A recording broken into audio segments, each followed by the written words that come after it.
Ang sabi-sabi tungkol sa kahon ay meron talaga akong isang boxy. Oh, gumawa ka ng isang prototype na maaring i-box. Ito ay sa South Texas. Paano kung ang pagmamay-ari ng bahay ay kasing dali ng paglalagay nito sa isang araw? 15 minuto. 15 minuto para makapagtayo ng isang kumpletong tahanan. Ang $10 home ni Elon Musk ay naging katotohanan ang ideyang iyon. Taay malit, Matalino, about kaya, at binuo upang baguhin ang paraan ng pag-iisip natin tungkol sa pabahay. Sa pamamagitan ng natitiklop na disenyo nito at mga feature na nakakatipid sa enerhiya, maaari nitong gawing posible ang pagmamay-ari ng bahay para sa milyon-milyong tao na hindi inakala na makakayanan nila ito. Ngunit paano gumagana ang maliit na bahay na ito? At maaari ba nitong baguhin ang merkado ng pabahay magpakailanman? Samahan kami habang tinitingnan namin ang $10.00 na aerial lift ng Elon Musk na sa wakas ay pumapasok na sa merkado. Ang pananaw ni Elon Musk sa isang $10.00 na tahanan. Paano kung maaari mong dalhin ang iyong bahay saan ka man pumunta? Well, nagawa na naman ito ni Elon Musk. Mayroong maraming impormasyon na lumulutang sa internet tungkol sa plano ni Elon Musk na magtayo ng mga tahanan para sa $10. Kung gagana ito, maaari nitong baguhin ang paraan ng pag-iisip natin tungkol sa abot kayang pabahay sa US. Sa pagtaas ng mga presyo ng pabahay at hindi nagbabago ang sahod, maraming tao ang nahihirapang makahanap ng matitirhan. Ang idea ni Musk ay maaring gawing posible ang pagmamay-ari ng bahay para sa mas maraming tao, lalo na sa mga hindi nag-isip na ito ay magiging posible. Maaring baguhin ng mga bahay na ito ang merkado ng pabahay para sa mas mahusay. Paano ito naisip ni Musk? Para kanino ito? Maghintay doon, ang pinakamagandang bahagi ay darating pa. Ang Elon Musk ay kilala sa pag-alog ng mga industriya. Mula sa mga di-kuryenteng sasakyan ng Tesla hanggang sa mga rocket ng SpaceX, palagi siyang naghahanap ng mga bagong paraan upang gawin ang mga bagay. Ngayon ay gumagamit na siya ng parehong diskarte sa pabahay. Nakikipagsosyo sa Boxable, isang kumpanya na gumagawa ng mga abot-kayang modular na tahanan. Siyempre, alam ng maraming tao ang Boxable bilang maliit na kumpanya sa bahay, ang kumpanya ng kasita. Ngunit hindi iyon ang pangunahing pananaw ng kumpanya. Ang Boxable Casita ay ang puso ng plano ng pabahay ng Musk. Ito ay isang maliit, madaling itayo na bahay na matibay, matipid sa enerhiya, at matibay. Sa US, masikip ang mga lungsod, dumarami ang kawalan ng tirahan, at mahal at masama sa kapaligiran ang pagtatayo ng mga traditional na tahanan. Nais ng Musk na guluhin ang merkado ng pabahay sa parehong paraan na ginulo ni Tesla ang mga kotse na tumutuon sa pagbabago, pagpapanatili, at pagiging affordability. Ang $10 home, o Boxable Casita, ay isang modular na bahay na maaring itayo sa loob lamang ng ilang oras. Idinisenyo ito upang maging abot kaya, matipid sa enerhiya, at madaling gamitin ng sinuman, nasa lungsod ka man, bansa, o kahit sa Mars balang araw. Ang kapanapanabik sa proyektong ito ay ang makabagong teknolohiya sa likod nito. Ito ay hindi lamang isa pang maliit na bahay. Ito ay isang matalino, modernong solusyon sa isang problema sa pabahay. Tingnan natin ang mga feature na ginagawang special ang bahay na ito. Una, ito ay modular. Ang $10 house ay itinayo sa isang pabrika, pagkatapos ay ipinadala sa site at nag-assemble doon. Pinapabilis nito ang construction, pinapababa ang mga gastos, at mas mabuti para sa kapaligiran kaysa sa traditional na construction. Bilang karagdagan, madali itong makustomize sa pamamagitan ng pagdaragdag ng higit pang mga module kung kailangan mo ng karagdagang espasyo. Pangalawa, ang bahay ay may foldable na disenyo. Inihahatid ito sa isang compact form at nagbubukas sa isang buong bahay sa loob lamang ng ilang oras. Ginagawa nitong mas madali at mas mura ang transportation, kaya ang bahay ay maihahatid halos kahit saan, kahit sa malalayong location. Pangatlo, ito ay matipid sa enerhiya. Ang bahay ay idinisenyo upang makatipid ng enerhiya na may mahusay na pagkakabukod, mga bintanang matipid sa enerhiya at maraming natural na liwanag. Ito rin ay solar-ready, kaya ang mga may-ari ng bahay ay maaring bumuo ng kanilang sariling enerhiya o kahit na umalis sa grid. Pangapat, ito ay isang matalinong tahanan. Maaring nilagyan ang bahay ng lahat ng pinakabagong teknolohiya, tulad ng Tesla Powerwall para sa pag-iimbak ng enerhiya, mga smart thermostat, iLaw, at seguridad. Ginagawa nitong mas madali para sa mga may-ari ng bahay na pamahalaan ang kanilang paggamit ng enerhiya at mabuhay ng mas mahusay. Sa wakas, ito ay matibay at ligtas. Kahit na ito ay maliit at mura, ang bahay ay ginawa upang tumagal. Maaari itong makatiis sa malupit na kondisyon ng panahon tulad ng malakas na ulan, niebe at maging ang mga bagyo. Ang mga materials and construction ay nakakatugon sa matataas na pamantayan sa kaligtasan upang madama mong ligtas ka sa iyong tahanan. Ang pagdadala ng $10 home sa merkado ay isang paglalakbay na puno ng mga hamon, pagkamalikhain at determination. Bagamat ang idea ng murang modular na pabahay ay hindi bago, ang pinagkaiba ng proyektong ito ay ang sukat at ambisyon nito. Ang paglahok ni Elon Musk ay nagdala ng maraming atensyon at mapagkukunan na nagpapabilis sa pag-unlad at paggawa ng mga tahanan na ito. Si Musk mismo ay nanirahan sa isang prototype na $10 na bahay na itinayo niya malapit sa mga pasilidad ng SpaceX sa Texas. Ito ay isang testamento sa kanyang pangako sa proyekto at isang testamento sa potential ng bahay. Siyempre, ang pagkuha ng bahay sa merkado ay hindi madaling gawa. Nagkaroon ng mga hamon sa pag-secure ng financing, pagpapalaki ng production at pagharap sa mga regulation. Ngunit sa suporta ni Musk at walang tigil na paghahangad ng kahusayan ng Boxabel, ang abot kaya at napapanatiling pabahay ay papalapit sa katotohanan. Ang epekto ng $10 house sa merkado ng pabahay. Ang pagdating ng $10 house ay maaring makabuluhang baguhin ang merkado ng pabahay. Sa loob ng maraming taon, ang mataas na halaga ng pagmamay-ari ng bahay ay naging malaking hadlang sa mga problema tulad ng kawalan ng tirahan, kawalan ng kapanatagan sa pabahay, at hindi pagkakapantay-pantay sa ekonomiya. Ang abot kayang at may taas na kalidad na bahay na ito ay maaring magkagulo sa ilang mahahalagang paraan. Maari nitong gawing posible ang home ownership para sa mas maraming tao. Sa ganitong mataas na presyo ng bahay, ang pagmamay-ari ng bahay ay tila hindi maabot ng marami. Nag-aalok ang $10 home ng mas mura at napapanatiling paraan para magkaroon ng bahay. Makakatulong din ito na mabawasan ang hindi pagkakapantay-pantay ng pabahay. Ang mga tahanan na higit na makikinabang ay ang mga pamilyang mababa ang kita na matagal nang nagpupumilit na makahanap ng ligtas, abot kayang pabahay. Ang $10 home ay maring magbigay ng solution na gumagana sa parehong urban at rural na lugar na nag-aalis ng mga hadlang sa pananalapi at nagpapahusay sa buhay ng milyon-milyong tao. Higit pa rito, hinahamon nito ang traditional na merkado ng pabahay. Karamihan sa mga bahay ay itinayo pa rin gamit ang mga lumang pamamaraan na mahal. Nag-aalok ang $10 home ng mas mabilis, mas mura, at modular na alternatibo na maring magbago sa paraan ng pagtatayo at pagbebenta ng mga bahay. Itong magpababa ng mga presyo at mag-udyok ng higit pang pagbabago sa industriya. Sa wakas, makakatulong ito sa kapaligiran. Pinipinsala ng traditional na construction ang planeta sa pamamagitan ng deforestation, pagkonsumo ng enerhiya, at paglabas ng carbon. Nakatuon ang $10 home sa energy efficiency at sustainability, pagbabawas ng basura, at pagbabawas ng epekto sa kapaligiran ng pagtatayo ng mga bahay. Sa huli, maaari itong humantong sa higit pang pagbabago sa pabahay. Ito ay simula pa lamang, at habang umuunlad ang mga pamamaraan ng production, maaari nating asahan ang mas abot kaya at napapanatiling mga solusyon sa pabahay. Ang $10 home ay nagtatakda ng yugto para sa isang hinaharap kung saan ang mataas na kalidad na pabahay ay abot kaya para sa lahat. Ngunit naging maayos ba ang lahat o may mga hamon sa hinaharap? Manatiling nakatutok dahil ang mga bagay ay malapit ng maging mas kawili-wili. Tulad ng anumang bagong malaking ideya, ang $10 house ay may mga hamon at alalahanin na kailangang ayusin. May mga issue sa zoning at regulation na ang pinakamalaking balakid ay ang maze ng zoning at mga code ng gusali na nag-iiba-iba sa bawat lugar.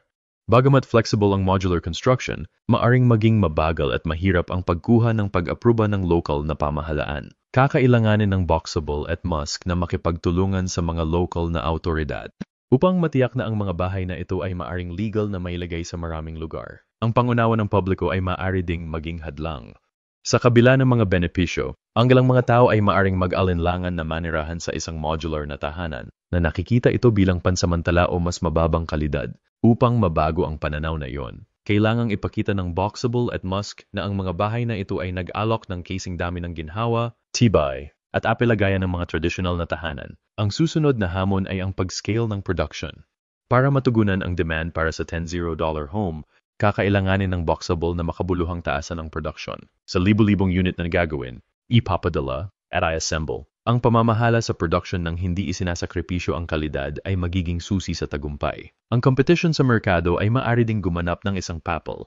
Habang nagiging popular ang $10 home, maaaring pumasok ang ibang mga kumpanya gamit ang sarili nilang mga version ng mga abot-kayang modular na tahanan. Bagamat ang competition ay maaring mag-adyok ng pagbabago at magpababa ng mga presyo, nangangahulugan ito na ang Boxabel at Musk ay kailangang patuloy na mapabuti upang manatili sa unahan. Kaya ano ang hitsura ng hinaharap ng tahanan? Ang $10 home ay higit pa sa isang produkto.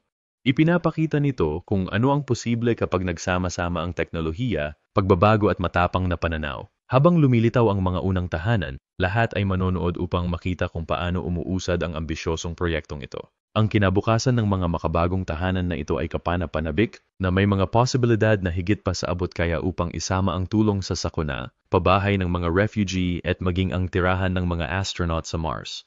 Ang kanilang nababaluktot na disenyo ay may potential na muling tukuyin ang pabahay, nagbibigay inspiration sa mga bagong ideya sa industriya at hinihikayat ang iba na lumikha ng napapanatiling na access na mga solution. Napakalaki na ng pangangailangan. Libo-libo ang gustong magkaroon ng isa sa mga bahay na ito. Upang makapagsimula, bantayan ang Boxable website and social media para sa mga updates sa availability at pagpepresyo. Maging handa para sa isang potential na sistema ng pre-order na maaring mangailangan ng deposito o waiting list. Gayon din, suriin ang local na zoning at mga code ng gusali upang matiyak na mailalagay ang bahay sa iyong ari-arian dahil ang mga code ay nag-iiba ayon sa location. Ika-4, ihanda ang iyong site. Kapag nasiguro mo na ang iyong tahanan, kailangan mong ihanda ang iyong ari-arian. Ito ay maaring mga hulugan ng pagkuha ng mga permit, paglalagay ng foundation, at pag-secure ng mga kinakailangang serbisyo tulad ng tubig, kuryente, at dumi sa alcantarilla. Ika-5, pagpupulong at pagpapasadya.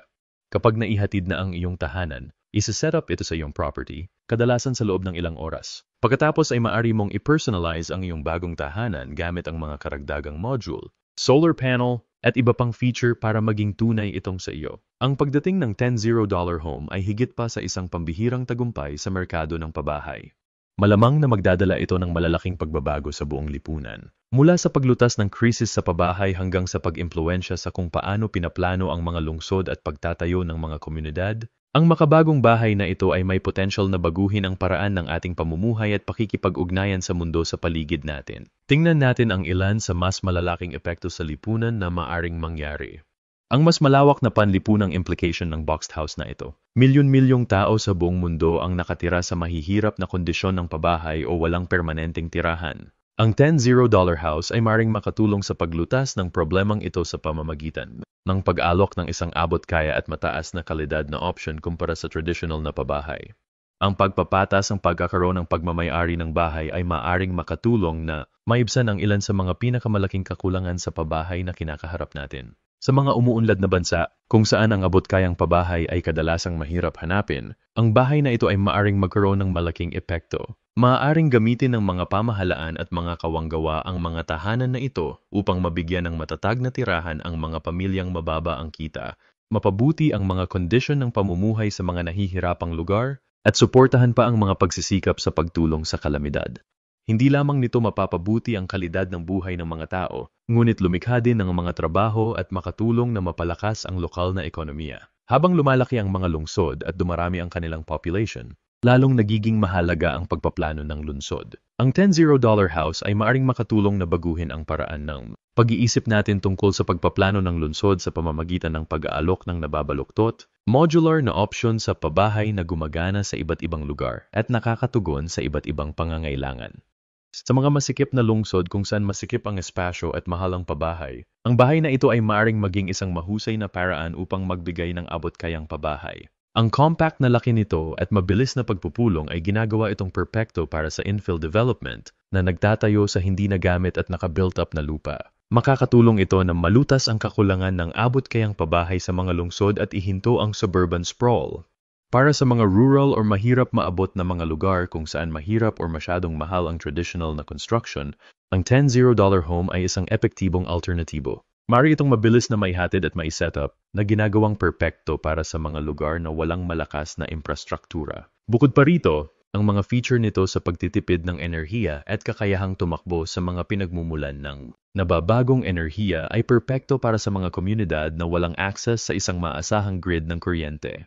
Ang pagpapanatili ay isang malaking focus sa disenyo ng bahay, at ang mga benepisyo ay higit pa sa individual na may-ari ng bahay. Maaari nitong baguhin ang paraan ng pag-iisip natin tungkol sa pagtatayo sa pangkalahatan. Sa pagtutok sa kahusayan sa enerhiya, paggamit ng mga matibay at recyclable na materyales, at nag-alok ng mga options sa renewable energy, ang bahay na ito ay nagtatakda ng bagong bar para sa environment-friendly na construction. Ang traditional na construction ay kadalasang nakakapinsala sa kapaligiran sa pamamagitan ng pagkuha ng mapagkukunan, basura, at mataas na pagkonsumo ng enerhiya. Ngunit sa kaso ng bahay na ito, Ang mga problemang ito ay nababawasan sa pamamagitan ng paggamit ng prefabrication at mahusay na mga paraan ng pagtatayo. Nakakatulong din ang mga feature tulad ng advanced insulation at pagiging handa ng solar panel na bawasan ang epekto sa kapaligiran. Kung matagumpay ang silid na ito, maaari nitong hikayatin ang iba pang mga industriya na sumunod at magpatibay ng mas napapanatiling mga kasanayan. Mula sa mga materyales hanggang sa teknolohiya, ang tagumpay ng proyektong ito ay maaring magbigay ng inspiration sa mga makabagong pagbabago sa kapaligiran sa iba't ibang larangan. Ang katatagan ng komunidad at ang kakayahang makabangon mula sa mga hamon ay mahalaga sa mabilis na pagbabago ng mundo ngayon. Malaki ang papel ng bahay sa pagtulong sa mga komunidad na maging mas matatag. Sa mga lugar na tinamaan ng mga natural na sakuna, ang mga tahanan na ito ay maaring magbigay ng abot-kaya at mabilis na solusyon sa parehong panandalian at pangmatagalang pangangailangan sa pabahay. Sa kanilang foldable modular na disenyo, narito ang aming designer wardrobe sa isang kahon na aming ibinebenta. Ang mga bahay na ito ay maaring maitayo ng mabilis, na nagbibigay ng agarang kanlungan para sa mga nawalan ng kanilang mga tahanan. Ang kanilang tibay at kahusayan sa enerhiya ay ginagawa din silang isang mahusay na pagpipilian para sa muling pagtatayo na nagpapahintulot sa mga komunidad na makabawi ng mas napapanatiling at mas mabilis. Para sa mga komunidad na nahihirapan sa mga hamon sa ekonomiya o pabahay, ang bahay na ito ay nagbibigay ng isang abot-kayang opsyon na makakatulong na palakasin ang katatagan.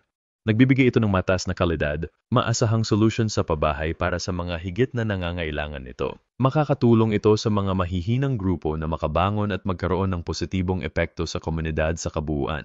Ang pagpapakilala ng bahay ay maaari ring magbigay ng inspiration sa mga pagbabago sa patakaran sa pabahay. Habang nakikita ng mga pamahalaan at mga mambabatas ang mga benepisyo ng abot-kayang mga modular na tahanan, maaari silang lumikha ng higit pang mga patakaran na sumusuporta sa ganitong uri ng konstruksyon na ginagawang mas madali ang pagbuo ng mga katulad na proyekto. Kung matagumpay ang bahay na ito, maaari nitong hikayatin ang pagbabago sa kung paano tinatanggap ang modular construction sa mga sistema ng regulation. Maaring magpasa ang mga pamahalaan ng mga batas na nagpapadali sa pagtatayo ng mga modular na tahanan, pabilisin ang proseso ng pag-apruba, at mag-alok ng mga gantimpala para sa paggamit ng mga kasanayan sa pagtatayo ng kapaligiran. Habang nagiging mas karaniwan ang modular at prefabricated na mga bahay, maaring kailanganin na i-update ang mga code ng gusali upang mapaunlakan ang mga bagong pamamaraan. Maaring kabilang dito ang pagsasaayos ng mga pamantayan sa kaligtasan at kalidad upang matugunan ng mga modular na tahanan ang mga kinakailangang code habang nagpo-promote ng pagbabago at pinananatiling mababa ang mga gastos. Mga real-world na application at ang hinaharap ng abot-kayang pabahay. Sa pagsisimula ng bahay na ito sa merkado, ang mga totoong buhay na halimbawa at mga kwento ng tagumpay ay makakatulong na ipakita kung paano ito nakakaapekto sa mga komunidad. Tingnan natin ang ilang situation kung saan ang mga tahanan na ito ay maaring gumawa ng tunay na pagkakaiba. Sa mga lungsod na nahaharap sa mga seryosong issue sa affordability, ang bahay ay maaring gumanap ng malaking papel sa malakihang abot-kayang mga proyekto sa pabahay. Ang mga tagaplano ng lungsod at mga awtoridad sa pabahay ay maaring makipagtulungan sa Boxable upang lumikha ng mga complex ng pabahay na tumutugon sa mga pangangailangan ng mga pamilyang may mababang kita. Ang mga pagpapaunlad na ito ay maaring magsama ng mga single-family home, multifamily building, at community space na lahat ay itinayo sa isang pamantayan ng disenyo. Isipin ang isang lungsod na nahihirapan sa isang krisis sa pabahay kung saan ang mga opisyal ng local na pamahalaan ay kasosyo sa Boxable upang maglunsad ng isang bagong proyektong abot-kayang pabahay. Sa paggamit ng mga bahay na ito, mabilis na makakagawa ang lungsod ng daan-daang bahay sa mga lugar na higit na nangangailangan ng mga ito na nagbibigay ng mga abot-kayang opsyon para sa libu-libong tao. Ang proyektong ito ay hindi lamang makakatugon sa agarang pangangailangan para sa pabahay, ngunit ito rin ay magpapalakas sa lokal na ekonomiya sa pamamagitan ng paglikha ng mga trabaho at pag-akit ng bagong pamumuhunan sa lugar. Ang bahay na ito ay maaari ding maging game changer pagdating sa disaster relief. Pagkatapos ng mga natural na sakuna tulad ng mga bagyo, lindol o wildfire, ang mga bahay na ito ay maaring mabilis na i-deploy upang magbigay ng pansamantala o permanenteng pabahay para sa mga nawalan ng kanilang mga tahanan. Isipin ang isang rehiyon na tinamaan ng malakas na bagyo, kung saan karamihan sa mga pabahay ay nawasak. Bilang tugon, huwag makipagsosyo ang mga local na pamahalaan at organisasyon ng tulong sa Boxable upang mabilis na gawing available ang mga tahanan na ito sa mga nangangailangan. Ang mga tahanan ay maaring mabilis na tipunin na nagbibigay sa mga lumikas na pamilya ng isang ligtas at komportableng lugar upang manatili habang ang lugar ay itinayo muli. Ang disenyo ng mga tahanan ay naging madali din sa kanila na ilipat at ayusin habang umuunlad ang proseso ng pagbawi. Para sa mga kanayunan at malalayong lugar na nakikipagpunyagi sa abot-kayang pabahay at infrastruktura, ang tahanan ay maaring magbigay ng abot-kaya at practical na solution. Dahil ang mga bahay na ito ay madaling madala at mabilis na mabuo, ang mga ito ay mainam para sa mga lugar na maaring walang maraming madaling magagamit na mapagkukunan o serbisyo ng gusali. Ang kakayahang umangkop ng mga tahanan na ito ay nagbibigay daan sa kanila na ma-deploy sa iba't ibang kapaligiran na nag-aalok ng mabilis at mahusay na option sa pabahay para sa mga komunidad na higit na nangangailangan nito. Ang isa pang case study ay ang matinding pinsala sa infrastruktura ng pabahay sa isang rehiyon bilang resulta ng isang mapangwasak na bagyo. Bilang tugon, ang mga organisasyong nagbibigay ng tulong at mga ahensya ng gobyerno ay nakikipagtulungan sa Boxable upang magtalaga ng mga tahanan sa mga apektadong lugar. Ang matahanan ay mabilis na binuo upang magbigay ng ligtas, komportableng tirahan para sa mga naapektuhan ng sakuna. Ang kanilang modular na disenyo ay nagbibigay daan para sa madaling relocation at muling pagsasaayos habang umuusad ang muling pagtatayo. Para sa mga rural at malalayong komunidad na nahaharap sa mga hamon na may kaugnayan sa affordability at infrastruktura ng pabahay, ang tahanan ay nagbibigay ng practical at mahusay na solution. Ang kakayahang mabilis na maihatid at mabuo ang mga bahay na ito ay ginagawang angkop ang mga ito para sa mga lugar na may limitadong access sa mga materyales at serbisyo sa pagtatayo. Sa mga lugar kung saan ang mga lungsod ay mabilis na lumalaki, ang abot-kayang pabahay ay nagiging isang tunay na hamon. Ang more at nasusukat na modelo ng pabahay na ito ay maaring magbigay ng solusyon upang matugunan ang lumalaking pangangailangan. Ito ay isang abot-kayang paraan upang pamahalaan ang mabilis na bilis ng pag-unlad ng lungsod na nag-aalok ng isang mahusay na option sa pabahay habang lumalaki ang mga lungsod. Sa pagtingin sa hinaharap, ang discarding ito ay mayroong maraming kapanapanabik na posibilidad. Habang tumataas ang production at umuunlad ang teknolohiya, wari tayong makakita ng higit pang mga pagpapabuti sa mga bahay na ito, mas malalaking disenyo, mas maraming options sa pag-customize, at mas mahusay na kahusayan sa enerhiya. Mababago rin ng modelong ito ang paraan ng paggawa at pagsasaayos ng pabahay na may higit na suporta mula sa mga gobyerno at developer para sa abot-kaya at napapanatiling disenyo ng pabahay. Ang pagbabagong ito sa pabahay ay isa lamang halimbawa kung paano binabago ng teknolohiya ang paraan ng pag-iisip natin tungkol sa pagtatayo ng mga tahanan. Habang patuloy na umuunlad ang industriya ng construction, malamang na makakita tayo ng higit pang mga tagumpay sa mga materyales sa gusali, mga diskarte, at mga teknolohiya ng matalinong tahanan. Makakatulong ang mga inobasyong ito na lumikha ng mas abot-kaya at napapanatiling mga solusyon sa pabahay. Salamat sa tagumpay nito sa iba't ibang mga merkado, ang modelong ito ay lumawak sa mga bagong rehiyon at nakakatugon sa iba't ibang pangangailangan. Matatagpuan man sa masikip na lungsod o malalayong lugar, ang flexible na disenyo nito ay ginagawa itong magandang option para sa iba't ibang kapaligiran. Habang mas maraming tao ang nakakaranas ng mga benepisyo ng modelong ito, malamang na ang epekto ng modelong ito ng pabahay ay patuloy na lalago, na nag-aalok ng mga solusyon sa mga pandaigdigang problema sa pabahay. Ang modelo ng pabahay na ito ay kumakatawan sa isang matapang na hakbang pasulong sa diskarte sa pagmamay-ari ng bahay. Sa pamamagitan ng pagsasama-sama ng affordability, sustainability, at innovation, may potential itong tugunan ang ilan sa mga pinakamahirap na hamon na kinakaharap ng pabahay ngayon. Habang mas maraming bahay ang itinayo at nagsisimulang makita ng mga tao kung gaano ito gumagana sa mga totoong situation, babantayan ng mabuti ng mundo kung paano hinuhubog ng bagong diskarte na ito ang hinaharap ng pabahay. Nakipagtulungan si Elon Musk sa Boxable.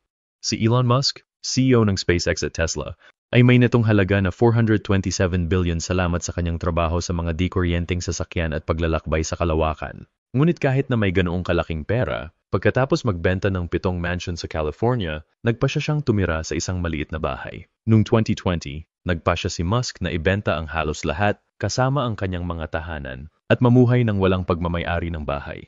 Ang kanyang 7 ari-arian ay naibenta ng mahigit $100 milyong, 6 sa mga ito ay nasa Los Angeles. Isa sa mga unang bahay na nabili niya ay isang napakalaking 16 square foot mansion na may 6 na silid tulugan at 11 banyo. Meron itong magagarang feature tulad ng library, wine cellar, tennis court, swimming pool at home theater, at naibenta sa halagang $29 million. Nagbenta rin siya ng mas maliit na bahay na dating pag-aari ng actor na si Gene Wilder. Ang bahay na iyon ay 2,800 square feet na may 5 silid tulugan at 4 na banyo, at ibinenta ito ni Musk sa halagang 7 million na humihiling na huwag itong sirain. Ano pang mga bahay ang naibenta ni Elon? Ano ang naka-impluwensya sa desisyong iyon? Ikaw ay nasa gilid ng iyong upuan at ito ay malapit ng maging mas mahusay.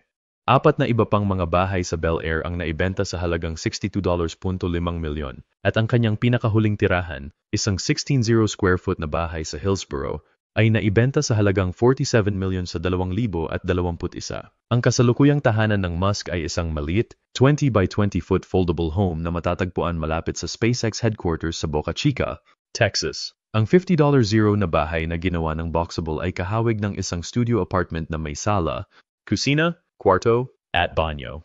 Bagamat hindi pa ito opisyal na nakumpirma, iminungkahi na ang Musk ay nakatira sa simple at minimalistang bahay na ito. Nag-post pa ang kanyang biographer ng mga larawan na nagpapakita kung gaano kalinis at kasimple ang hitsura ng bahay. Ang mga prefab na bahay, tulad ng tinitirhan ng Musk, ay ginawa sa isang pabrika at pagkatapos ay ipinadala sa ari-arian ng may-ari. Ang mga bahay na ito ay karaniwang mas mababa sa 400 square feet at idinisenyo upang maging functional at matipid. Ang mga ito ay nagiging napakasikat na may naghihintay na listahan ng higit sa 100 at 0 na tao. Maaring pumili ang Musk ng isa para sa eco-friendly na disenyo nito. Ang modelong kasita ng Boxable ay mahusay sa enerhiya at binuo na may iniisip na sustainability. Mabilis na buuin at matibay ang mga bahay na ito at nagbibigay daan ang iba't ibang options sa floor plan para sa pag-personalize. Pinagsasama ng maliit na bahay ni Muska ang estilo at pagiging practical sa mga matibay. Hindi tinatablan ng panahon ng mga dingding at mga pintuan mula sa sahig hanggang kisame ang kisame na pumapasok sa natural na liwanag. Sa loob, ang 400 square foot space ay gumagamit ng matalinong storage at isang bukas na layout para maging komportable at gumagana. Ang kwarto ay may fold-down na Murphy bed para sa dalawa at built-in na storage na naghihiwalay dito sa living area. Kompleto sa gamit ang kusina na may 2 lababo, oven, dishwasher, microwave, at refrigerator, pati na rin maliit na dining table na may mga bar stool. Ang sala ay may sofa bed para sa mga bisita at isang built-in na TV, habang ang compact na banyo ay may modernong toilet, shower at lababo. Itinayo ng Boxable. Ang mga bahay na ito ay factory-built para sa kahusayan. Maaaring tipunin para sa transportation at i-disassemble sa loob ng ilang oras upang maging handa sa paglipat. Ang mga bahay ay nako-customize, nasasalansan o napapahaba, at ginawa mula sa matibay na materyales na angkop para sa iba't ibang klima. Ang makabago at abot-kayang disenyo ng Boxable ay nakakuha ng atensyon ng Musk at marami pang iba na nagpapakita ng lumalaking interest sa napapanatiling, factory-made na mga solusyon sa pabahay. Tungkol sa Boxable at ang epekto nito sa merkado, gaya ng nabanggit kanina, ang Boxable ay kasalukuyang may waiting list ng 120 na tao at mahigit 5,000 customer ang naglagay na ng mga deposito. Marami sa mga customer na yon, kabilang ang malalaking kumpanya, ay interesado sa maraming unit na nagpapakita kung gaano kalaki ang demand para sa produkto. Boxable, gayunpaman, ay naniniwala na ang mga customer ay interesado sa hindi bababa sa 1 milyong mga tahanan. Ang kumpanya ay hindi naniniwala na ang lahat ng interest na iyon ay dahil sa mga alingaw-ngaw tungkol sa Musk. Salamat sa impluensya at marketing sa social media. Meron ng 40 na tao ang Boxable sa waiting list bago ang pangako ni Musk noong 2021. Gayunpaman, ang bilang na iyon ay lumago sa 47 pagkatapos kumalat ang mga chismis tungkol sa SpaceX. Ayon sa Boxable, nangangahulugan iyon ng mga reservation na nagkakahalaga ng higit sa $1 billion. Ipinaliwanag nila na alam na ng kanilang pangunahing madla ang produkto at ang paglahok ni Musk ay nakaakit lamang ng mas maraming tao kahit na ang mga hindi nag-iisip tungkol sa pabahay. Ang kumpanya ay nakapagtayo na ng halos 200 maliliit na bahay. Noong 2021, lumipat ang Boxable sa 170 square feet na pabrika na may pag-asang makapagtayo ng isang bahay tuwing 70 minuto at sa pagtatapos ng 2022, makakapagdulot ito ng 3,600 unit bawat taon. Kung ihahambing, maaaring tumagal ng humigit kumulang 7 buwan ang pagtatayo ng isang typical na single-family home. Nagbukas na rin ngayon ang Boxable ang pangalawang pabrika. Bukod pa rito, ang Boxable ay ginawaran ng kontrata ng gobyerno para sa pabahay ng militar na kumukumpleto ng 156 na unit na iniutos ng Department of Defense. Si Elon Musk, kasama ang kanyang napakalaking kayamanan, ay madaling tumira sa mga mararangyang tahanan o maraming mansyon sa buong mundo. Kaya bakit siya nagpasya na manirahan sa isang maliit na bahay sa halagang $50? Maghintay, dahil dito nagiging kamangha-mangha ang mga bagay. Ang pagpili ni Elon Musk ay sumasalamin sa kanyang pangako sa pagpapanatili at pagbabawas ng kanyang epekto sa kapaligiran.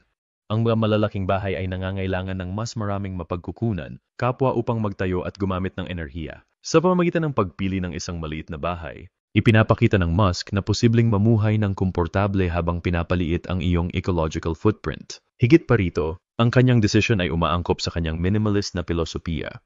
Mas gusto niyang tumuon sa kung ano ang pinakamahalaga, tulad ng kanyang trabaho sa SpaceX at Tesla, sa halip na mabalaho sa pagkakaroon ng napakaraming material na bagay. Ang kanyang maliit na tahanan ay nagpapahintulot sa kanya na mamuhay ng simple at mahusay nang walang mga abala na dulot ng isang mas malaking tahanan. Upang gawing mas kawili-wili ang mga bagay, ang maliit na bahay ay matatagpuan malapit sa punong tanggapan ng SpaceX sa Boca Chica, Texas.